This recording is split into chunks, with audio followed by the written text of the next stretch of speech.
السلام علیکم عزیز طلباء و طالبات، جیسا کہ آپ سبھی جانتے ہیں کہ نہ صرف ہندوستان بلکہ ساری دنیا کووڈ-19 کے بحران کا شکار ہے، جس کے سبب دنیا تعطل کا شکار ہو گئی ہے۔ ڈر و خوف کا ماحول ہے، زندگی کی رفتار تھم سی گئی ہے، زندگی کا پہیہ رک سا گیا ہے۔ لوگ اپنے اپنے گھروں میں قید یا ایک طرح سے نظر بند ہو گئے ہیں۔ اس بیماری سے لڑنے کے لیے یا اس بیماری سے محفوظ رہنے کے لیے سب سے لازمی اور اہم بات سوشل ڈسٹنس کا خیال بنائے رکھنا ہے، یعنی سوشل ڈسٹنس زندگی کا ایک لازمی سا جز بن گیا ہے، لازمی سا حصہ بن گیا ہے۔ آدمی کو محفوظ رہنے کے لیے، اس بیماری سے محفوظ رہنے کے لیے لازمی ہے کہ وہ اپنے آپ کو جس حد تک بھی بھیڑ بھاڑ اور ایسے مقامات جہاں پر بہت سارے لوگ جمع ہوتے ہیں اس سے محفوظ رکھے۔ لازمی بات ہے، ایسے میں پھر ریگولر کلاسز کا انعقاد کالج میں ہونا ایک ناممکن سا فعل ہے۔ طلباء و طالبات کی زندگی یقیناً ملک کا ایک بہت بڑا سرمایہ ہے۔ اگر انہیں کوئی خطرہ لاحق ہوتا ہے تو یہ بہت خطرناک بات ثابت ہو سکتی ہے۔ لیکن دوسری جانب طلباء و طالبات کی تعلیمی سال کی اہمیت بھی ہے۔ تعلیمی سال کو اگر ہم مد نظر رکھتے ہیں اور کلاسز کا انعقاد عمل میں لاتے ہیں تو اس سے طلباء و طالبات کی زندگی کو خطرہ لاحق ہو سکتا ہے۔ ایسے حالات میں طلباء و طالبات کے تعلیمی نقصان کے مد نظر حکومت ہند و مہاراشٹر UGC وہ یونیورسٹی کے گائیڈ لائن کے مطابق آن لائن کلاسز لازمی سا قرار دیا گیا ہے تاکہ طلباء و طالبات کا نقصان نہ ہو۔ اسی کے مد نظر یونیورسٹی کے گائیڈ لائن کے مطابق سنجیونی مہاودیالیہ کی جانب سے آن لائن کلاسز کا انعقاد عمل میں لایا جا رہا ہے۔ لہذا میں سب سے پہلے آپ سبھی طلباء و طالبات کا آن لائن کلاسز میں استقبال کرتا ہوں۔ میں آپ سبھی طلباء و طالبات کو مبارکباد دیتا ہوں کہ الحمدللہ آپ لوگوں نے 12ویں کلاس میں کامیابی حاصل کرنے کے بعد ہائر ایجوکیشن کے میدان میں پہلا قدم رکھا ہے۔ میں خدا سے دعا گو ہوں کہ اللہ تعالیٰ تمہیں اس سفر میں کامیابی سے ہمکنار کرے۔ تعلیمی کامیابی کا سب سے پہلا راز ہوتا ہے روزانہ کا کلاسز میں آپ لوگوں کی حاضری، لیکن بدقسمتی سے کالجز بند ہیں، ریگولر کلاسز کا انعقاد عمل میں لانا مشکل سا فعل ہو گیا ہے۔ ایسے حالات میں یونیورسٹی نے اور کالج کی جانب سے آپ لوگوں کی آن لائن کلاسز کا انعقاد عمل میں لایا گیا ہے۔ 12ویں کے بعد آپ سبھی طلباء و طالبات نے کسی نے BSc اور کسی نے BA میں ایڈمیشن لیا ہے، اور اسی ضمن میں BSc BA اور BCom FY SL کا جو ہے ایک SL کے عنوان سے اردو کا ایک پیپر میں آپ لوگوں کو پڑھاتا ہوں۔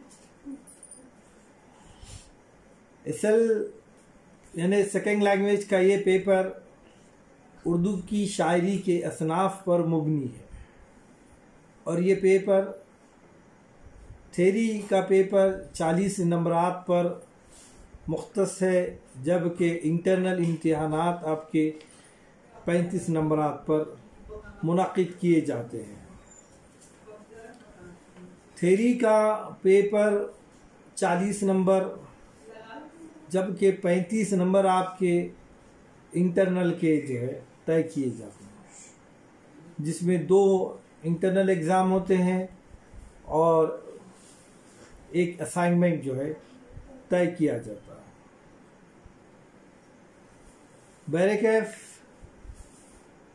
ہمارا جو سیکنڈ لینگویج کا جو پیپر ہے اردو کا، یہ شاعری کی جو بہت ہی مقبول ترین اصناف ہے اس پر مشتمل ہے۔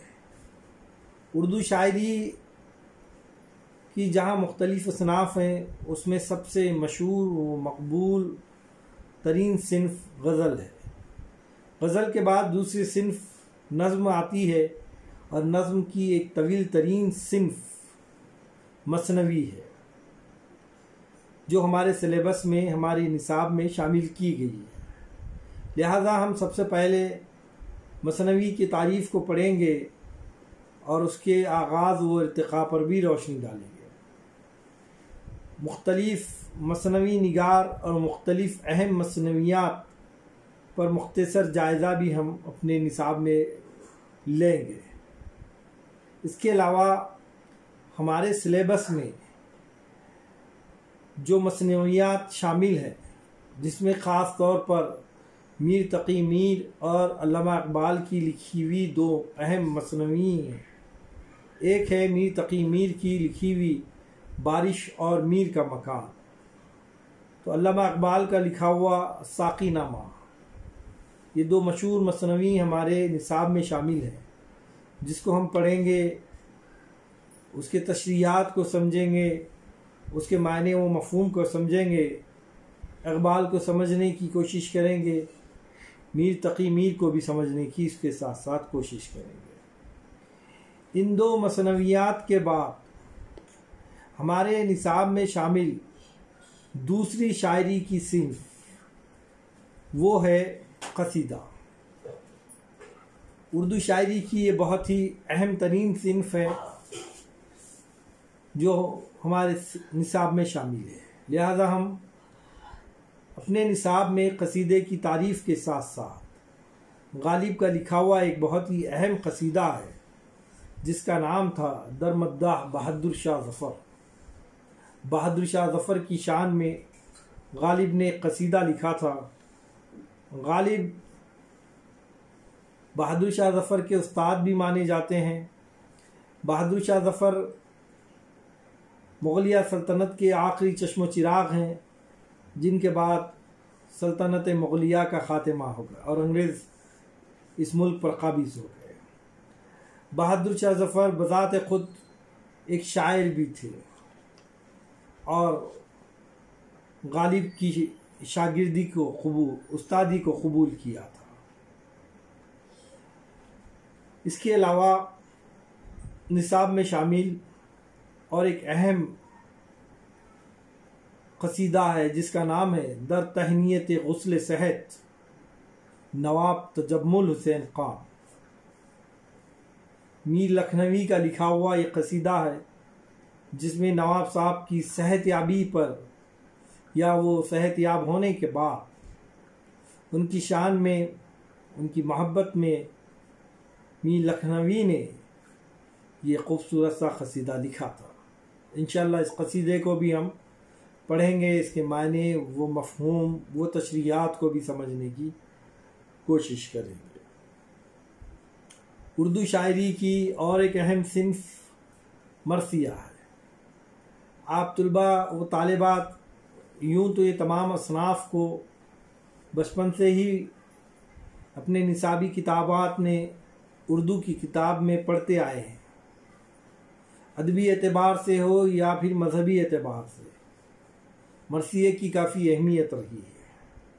مرثیہ شاعری کی وہ صنف ہے جس میں مرنے والے کی یاد کی جاتی ہے، اس کی تعریف، اس کی توصیف بیان کی جاتی ہے، لیکن اردو میں مرثیہ اس صنف کو کہتے ہیں جس میں واقعات کربلا کو پیش کیا جاتا ہے، یا ایسی نظم جس کا موضوع واقعات کربلا ہو وہ مرثیہ کہلاتی ہے۔ واقعات کربلا سے مراد حضرت امام حسین رضی اللہ عنہ تعالیٰ کی شہادت، نواز رسول صلی اللہ علیہ وسلم کی شہادت، یزید بدبخت انسان کے ہاتھ حضرت امام حسین رضی اللہ عنہ تعالیٰ نے اس ظالم سے مقابلہ کرتے ہوئے جام شہادت کو نوش فرمایا۔ مختلف شعراء خراج عقیدت پیش کرتے ہوئے حضرت امام حسین رضی اللہ عنہ تعالیٰ کی شان میں مرثیے لکھتے ہیں اور اپنی محبت کا اظہار کرتے ہیں۔ لہٰذا ہمارے نصاب میں بھی جو ہے مرثیے شامل کیے گئے ہیں۔ اردو مرثیہ نگاری کے کچھ اہم نام ہیں، ان میں ایک مرزا دبیر ہیں۔ اردو مرثیہ نگاری کو جنہوں نے بلندی پر پہنچایا ان میں ایک اہم نام مرزا دبیر کا ہے۔ ان کا لکھا ہوا ایک اہم مرثیہ شہادت حضرت امام حسین انشاءاللہ ہم اس نصاب میں پڑھیں گے اور شاعر کی وابستگی والہانہ محبت کو سمجھنے کی کوشش کریں گے۔ مرثیے نہ صرف کربلائی موضوعات پر لکھے جاتے ہیں بلکہ کچھ ذاتی مرثیے بھی لکھے جاتے ہیں۔ ایک ایسا ہی مرثیہ ہے جو داغ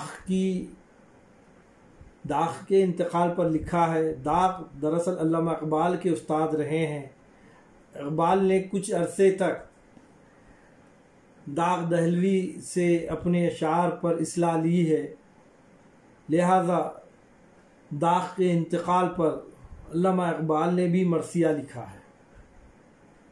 ان کی یاد میں ان کی تعریف و توصیف بیان کی ہے، وہ ہمارے نصاب میں شامل ہے، انشاءاللہ اس کو بھی ہم پڑھیں گے۔ اس کے بعد جو اہم صنف ہے اردو شاعری کی وہ ہے خطاط۔ خطاط عموماً 4 یا 4 سے زائد مصروں والی ایسی نظم جس میں شاعر کسی موضوع کو مسلسل بیان کرتا ہے، تسلسل کے ساتھ بیان کرتا ہے، اس کو جو ہے خطاط کہتے ہیں۔ مختلف شعراء کے خطاط ہمارے نصاب میں شامل ہے، جن میں ایک اہم نام اقبال ہے۔ اقبال کے خطاط بھی ہمارے نصاب میں شامل ہیں۔ اس کے علاوہ عدل جہانگیر، فرزی لطیفہ، نوح دہلی، شاعر کا دل، ملا اور بہشت، یہ مختلف شعراء کے مختلف لکھے ہوئے خطاط ہیں جو ہمارے نصاب میں شامل کیے گئے ہیں۔ انشاءاللہ تعالی عزیز ان تمام خطاط کا جائزہ لیا جائے گا، اس کی تشریح کو سمجھنے کی کوشش کی جائے گی اور مشکل الفاظ کے معنی و مفہوم بھی نوٹ کرائے جائیں گے۔ مثنوی سے لے کے خطاط تک شاعری کی جتنے اصناف ہیں ان اصناف کو پڑھیں گے، سمجھیں گے، اس پر مبنی سوالات کو حل کرنے کی بھی کوشش کریں گے۔ امتحانی سوالیہ پرچے کو بھی سمجھیں گے، کس طریقے سے سوالات دیے جاتے ہیں، کس طریقے سے تشریحات کرنا ہوتا ہے، کس طریقے سے سوال و جواب لکھنے ہوتے ہیں۔ یہ تمام باتوں کو انشاءاللہ ہم دوسرے لیکچر میں سمجھنے کی، پڑھنے کی کوشش کریں گے۔ آج کے لیے اتنا کافی ہے، شکریہ۔